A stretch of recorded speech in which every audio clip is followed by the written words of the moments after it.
అనగాష్టమి వ్రతం ఎప్పుడు చెయ్యాలి అని ఒక సోదరి మెసేజ్ అడిగారనమాట కామెంట్స్లో. దానికి సమాధానంగా ఈ వీడియో ఇప్పుడు చేస్తున్నా. అనగాష్టమి వ్రతం అష్టమి ఉన్న గడియల్లో చేసుకోవచ్చు. పొద్దున 12 లోపులు చేయండి, సాయంత్రం 4 తర్వాత చేసుకోవచ్చు. అయితే నియమం ఏంటంటే వ్రతం చేసుకోవడానికి ముందు భోజనం చేయకూడదు. కానీ పొద్దున పూట ఇది మ్యాక్సిమం చేయడానికి 1 అవరు, మహా అయితే 1.5 అవర్ పడుతుంది, గంటన్నర. మామూలుగా నిత్య పూజ చేసుకునే వాళ్ళకైతే గంటలో అయిపోతుంది.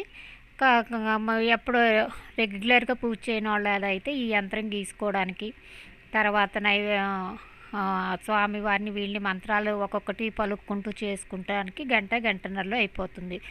ఉదయం 12 లోపల చేసుకోవచ్చు. 12 లోపల చేసుకునే వాళ్ళైతే పాలు పండ్లు తీసుకోండి. కానీ సాయంత్రం ఉద్యోగాలకు వెళ్ళే వాళ్ళు సాయంత్రం చేసుకుందాం అనుకుంటే, సాయంత్రం పూట చేయాలనుకునే వాళ్ళు పొద్దున పూట టిఫిన్లు తినచ్చు, భోజనం మాత్రం చేయకూడదు. వ్రతం అయినాకే భోజనం చేసుకోవాలి. వ్రతం చేయడానికి ముందు పాలు పండ్లు తేలికపాటి టిఫిన్లు తీసుకోవచ్చు అనమాట. మరి స్వామివారికి నైవేద్యం పెట్టుకోవడానికి పాయసాలు, పరమాన్నాలు, గారెలు, బూర్లు ఏమీ అవసరం లేదు. సింపుల్గా పుట్నాలు అంటాం, వేయించిన శనగపప్పు పుట్నాలు ఉంటాయి కదా, ఆ పుట్నాల్ని కొద్దిగా పంచదార వేసేసి మిక్సీ గ్రైండ్ చేసేస్తే ఆ పౌడర్ని స్వామివారికి అమ్మవారికి నైవేద్యంగా పెట్టచ్చు.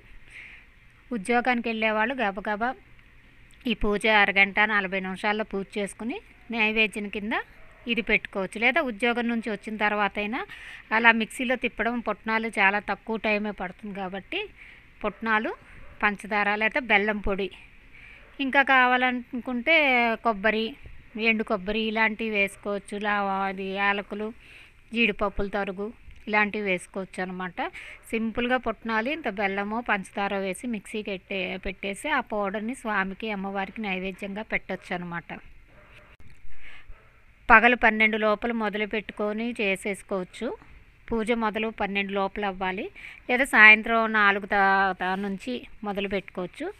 పూజా సమయంలో మాత్రం అష్టమి గడియలు ఉండేటట్టు చూసుకోవాలి. ముఖ్యంగా అది అష్టమి గడియలు 12వ తారీఖు శుక్రవారం 8-9 గంటల వరకు అష్టమి గడియలు ఉన్నాయి కాబట్టి సాయంత్రం 8 లోపల చేసుకోండి. మధ్యాహ్నం 12 నుంచి 4 మధ్యలో చేసుకోకుండా ఉంటే మంచిది.